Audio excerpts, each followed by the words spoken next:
Hear that? That incessant ticking in the back of your mind? For some of you, that sound is just a clock on the wall, but for the ones who grew up clutching a controller, that sound might evoke a fight or flight response we're all too familiar with. It's the sound of the water rising in the labyrinth zone, a sudden frantic tempo shift in the Mario theme. It's the sound of impending doom.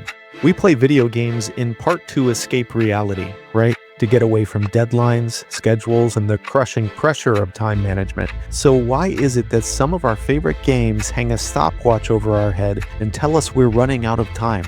Welcome to the ticking clock trope. Depending on how it's used, this can be one of the most stressful, effective, or occasionally maddening tropes you'll encounter, and video games have made it an art form. Whether it's ruthlessly enforced as a design trope with gameplay mechanics, or just a plot trope to induce a sense of narrative urgency, the ticking clock asks you to think about time not as a neutral backdrop, but as a pressure, something that matters, a cost. That pressure can take a lot of forms: a calendar creeping toward a deadline, a body that's failing, a city that won't survive the winter, or just a literal countdown. In this new trope series, we're taking a look at the games that ask you to save the world before the buzzer goes off. Where did this anxiety-inducing mechanic come from? Why do we often love that pressure? We'll explore these questions and examine how some of our favorite games employ the ticking clock.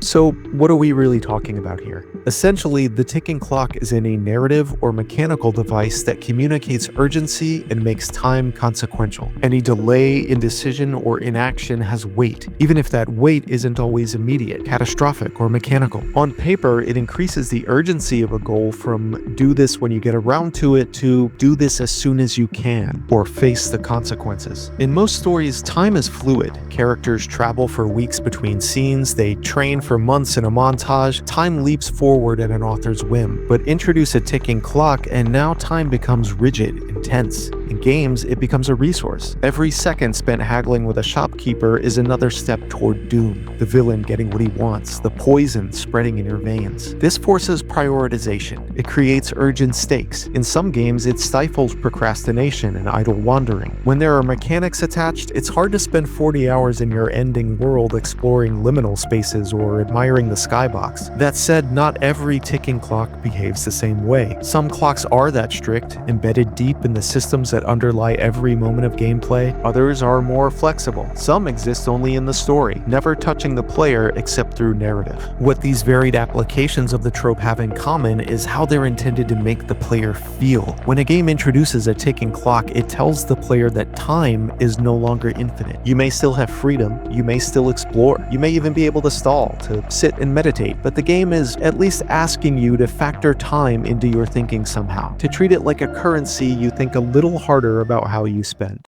As a narrative device, this obviously didn't start with video games. The ticking clock has always been a tool in storytelling, ramping up blood pressure for centuries. Myths impose divine deadlines, fairy tales warn against lingering in the magic too long, thrillers revolve around imminent disaster. The bomb under the table is a whole thriller trope of its own. These stories use temporal pressure to force action and build tension. In 1001 Nights.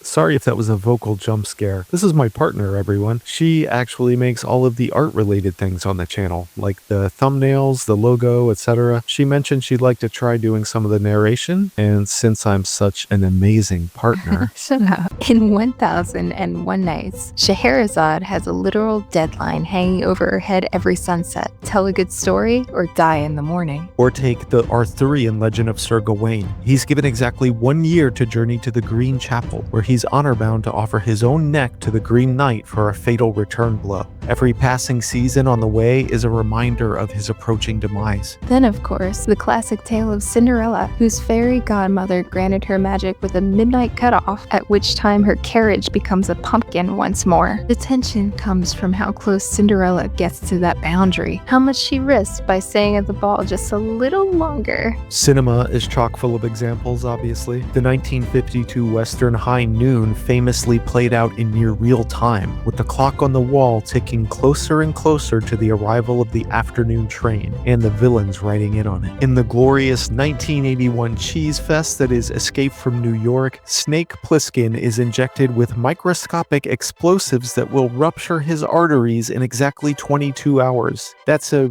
real sentence that I just said. That's fucking crazy. We'll burn up the charges if you have the president. What if I'm a little late? This biological countdown turns every detour into a potential death sentence. Then we have the early 2000s TV series 24, where every episode takes place in real time. Each season embodies that anxiety-inducing clock as we experience one very bad day for Jack Bauer.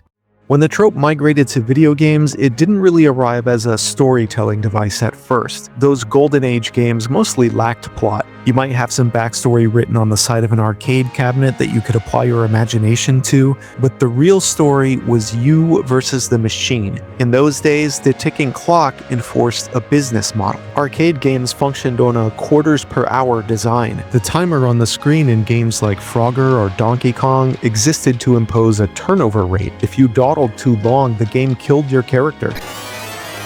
So you either had to pump in another quarter or let the kid behind you have a turn with her own pocket full of change. The clock served as a digital bouncer, making sure nobody stayed at the party too long without paying. Early home games kept this explicit time design. The Atari classic Pitfall features one of those visible timers. You have a fixed window to explore, score points, and survive. When time runs out, the jungle expedition ends. The clock is absolute. When Super Mario Bros. Ushered us into the NES era, again we had that looming countdown up in the corner for every level. As games began to evolve away from their arcade origins, no longer beholden to the almighty quarter, developers realized the timer could be more than just a way to churn through play sessions or add extra challenge. It could be a crucial part of the plot. It's tough to pinpoint the earliest example of the ticking clock as a true narrative device in games, but it may be Infocom's 1982 text adventure Deadline. In this game, you play as a detective with exactly 12 hours of in-game time to solve a high-stakes murder case. In many ways, its use of the trope was ahead of its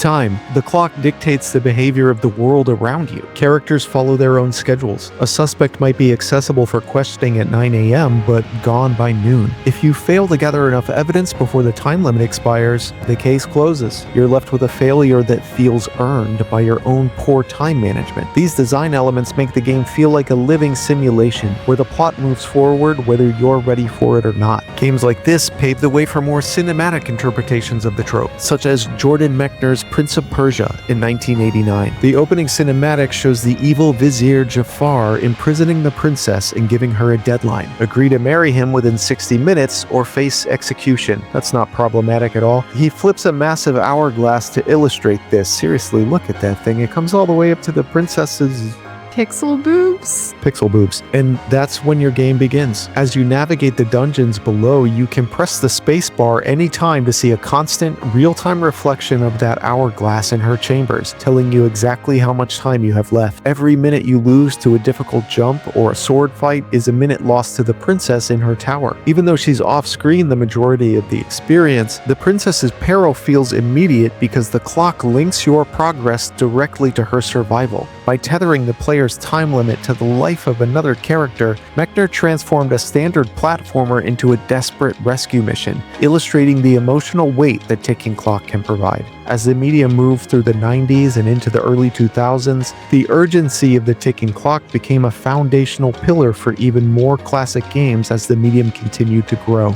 We see it in the sprawling scale of Star Control 2, where an intergalactic war is waged in real time. Take too long to build your alliance, and you'll return to previous star systems to find your friends already wiped out. In the original Fallout, one of my favorite games of all time, Tim Kaine and his team forced players to solve a water crisis for their vault within a strict 150-day time limit. We estimate we have 4 to 5 months before the vault runs out of water. Majora's Mask turns time into the game's primary antagonist, embodied by the creepy looming moon set to impact the world in 3 days. Pikmin gives Captain Olimar exactly 30 days to fix his ship before his life support fails. These days, developers have mostly moved away from simple game over timers in favor of psychological pressure. They use time to manipulate the player's emotional state, making us feel the weight of our indecision. And I'd argue we're only just seeing developers figure out the many ways this trope can be exploited. It does come with some challenges, including one you might be familiar with if you've seen my Chosen One videos. The problem of urgency versus player freedom, and the ludonarrative dissonance that can arise depending on where you draw that line. Players value freedom. Modern games have trained us to expect space, room to wander, experiment, and play at our own pace. None of that is a bad thing. In fact,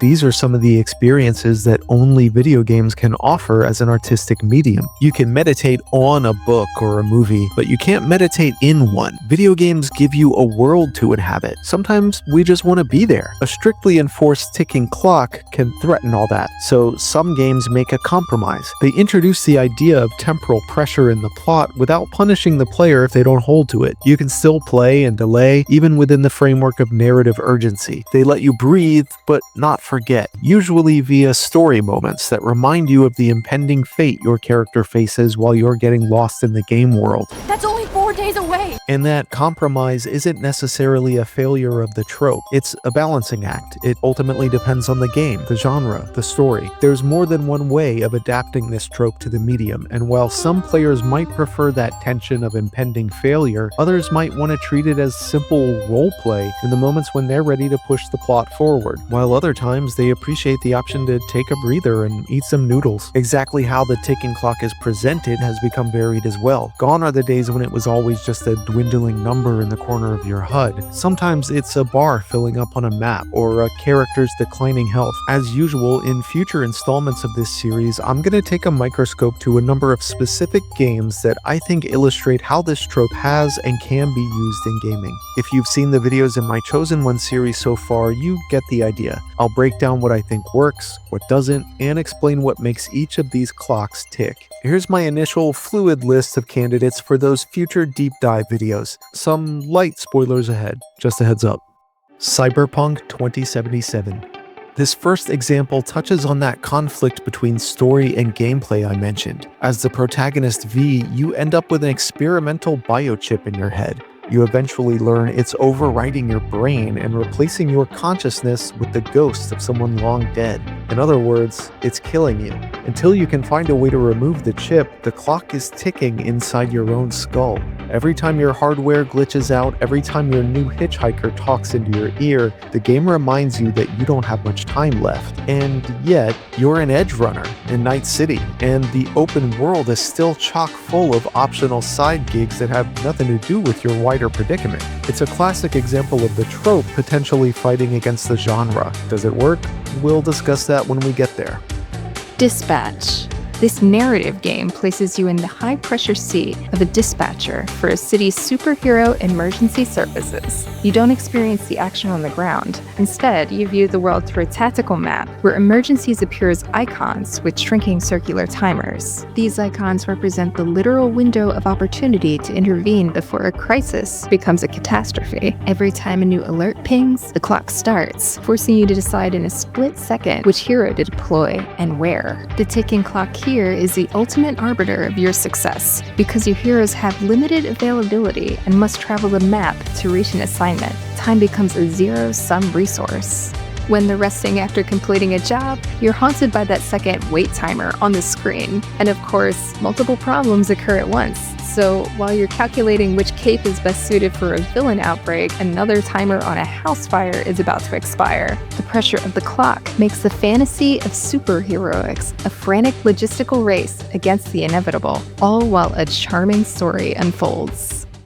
Esoteric Ebb.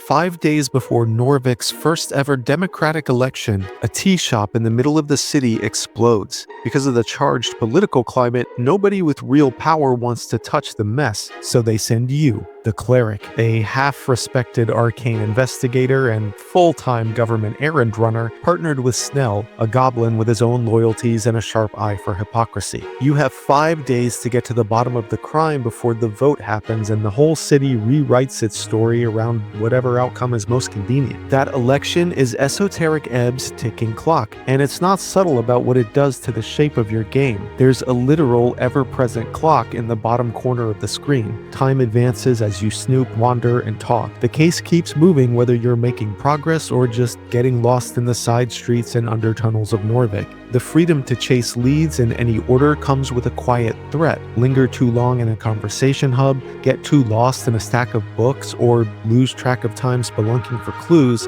and the story moves forward without you. If you bring that "I'll do it later" mindset you might get from a typical RPG quest journal, you'll end up gambling the fate of the city against that ticking clock. Clair Obscur, Expedition 33.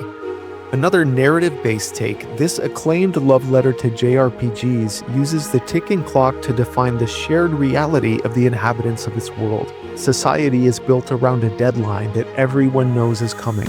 The premise involves an ethereal paintress who wakes up once a year to paint a number on a giant monolith. Whatever number she paints, everyone of that age becomes a cloud of smoke and flower petals, vanishing where they stand. It's a countdown to extinction, year by year, erasing humanity from the top down. The clock is part of the world, and every year an expedition is sent to the continent where the paintress lives to see if anything can be done about it. Because the dread is communal, it opens up a different question than most ticking clocks. What does a world look like when it's shaped by the ever more ruthless shadow of impending doom?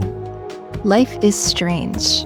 The beloved first game in the series starts by showing you the end of the world, or at least your hometown. A devastating storm is on its way, and it will destroy Arcadia Bay this Friday. The main character Max experiences this, then snaps back to Monday. You spend the whole game knowing the clock is counting down to that inevitable disaster, while still confronted with the small personal dramas of teenage small-town life. As your choices gain weight in the narrative, the game contrasts consequence and inevitability. Max has the supernatural ability to rewind a short amount of time to make better choices and attempt to engineer the perfect moment. But all the while, that storm is approaching. Even when the game gives you room to explore a scene, you're doing it under a shadow you can't unsee.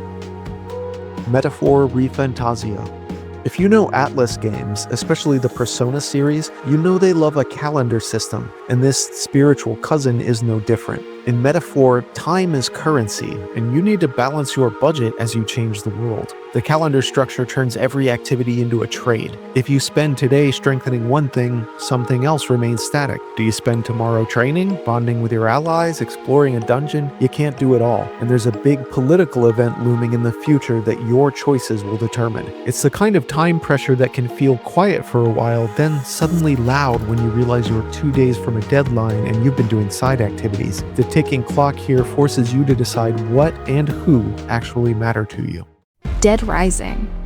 In the aforementioned Dead Rising, you play as Frank West, a photojournalist trapped inside a mall during a zombie outbreak. From the moment he gets dropped onto the roof, a strict 72-hour in-game timer begins. His pilot promises to return in exactly 3 days, and whatever you manage to accomplish in that window is entirely up to you. Major story beats called cases also trigger at specific times within a small window. If you aren't in the right place when a window closes, the trail goes cold and you blow the main quest line. This urgency clashes with the freedom of the setting. The mall is the ultimate sandbox, packed with ridiculous outfits to try on, abandoned stores to loot, and thousands of zombies to mow down with everything from cash registers to lawnmowers. This game practically begs you to goof off, but its rigid schedule forces you to measure that fun against time management. This uncompromising application of the trope hammers home the reality that the world simply does not wait for Frank West, or for you.